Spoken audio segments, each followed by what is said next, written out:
Assalamualaikum warahmatullahi wabarakatuh. Saya Anissa Iftila Rohma, PIPSD, akan menjelaskan tentang Sigmund Freud. Sigmund Freud. Siapakah Sigmund Freud? Beliau adalah tokoh yang tidak asing lagi dalam psikologi, terutama psikologi personality. Teori yang dikemukakan oleh beliau menjadi bahan pembahasan dan penyelidikan di peringkat antar bangsa. Beliau menulis beberapa buku penting yang masih dikaji hingga sekarang, antaranya adalah The Interpretation of Dreams, yang kedua The Psychopathology of Everyday Life, selanjutnya Beyond the Pleasure Principle, dan The Ego and the End, and Civilization and its Discontents. Sigmund Freud dilahirkan di Freiburg, Moravia pada 6 Mei 1856. Sebagian besar hidup beliau dihabiskan di Vienna. Namun begitu, beliau menggembuskan nafas terakhir di London pada tahun 1939 pada umur 83 tahun. Beliau mendapat pendidikan formal hingga ijazah perubatan dari University Vienna. Pada awalnya, beliau menunjukkan minat yang mendalam dan melakukan berbagai penyelidikan dalam bidang neurologi. Pengalaman dan minatnya yang meluas dalam bidang itu yang mendorong beliau membuka klinik sendiri yang memberikan rawatan khusus bagi penyakit syaraf saja. Sebagai pengamal perubatan, sebagai pengalaman perubatan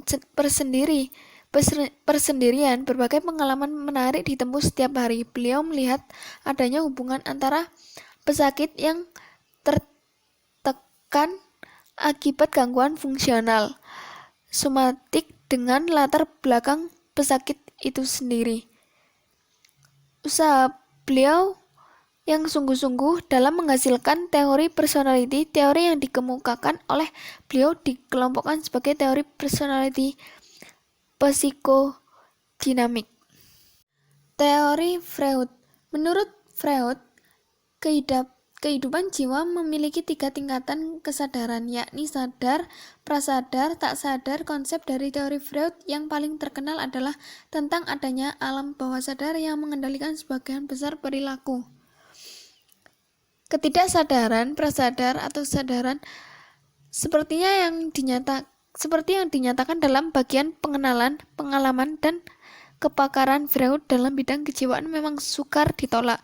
Sebagai tokoh yang mengaplikasikan teknik asosiasi bebas, beliau berjaya mencungkil perasaan terpendam dari lubuk manusia. Maksud dari asosiasi bebas tersebut, beliau itu bermaksud dengan pasiennya agar mereka itu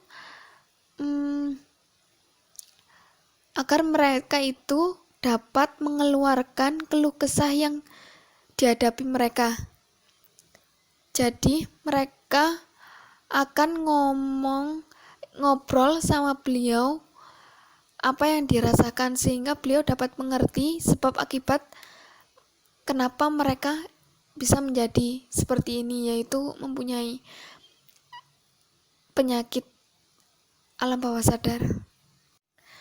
Dasar terciptanya metode tersebut adalah alam bawah sadar. Asosiasi bebas adalah metode yang digunakan untuk mengungkapkan masalah-masalah yang ditekan oleh diri seseorang tetapi terus mendorong keluar secara tidak disadari sehingga menimbulkan permasalahan.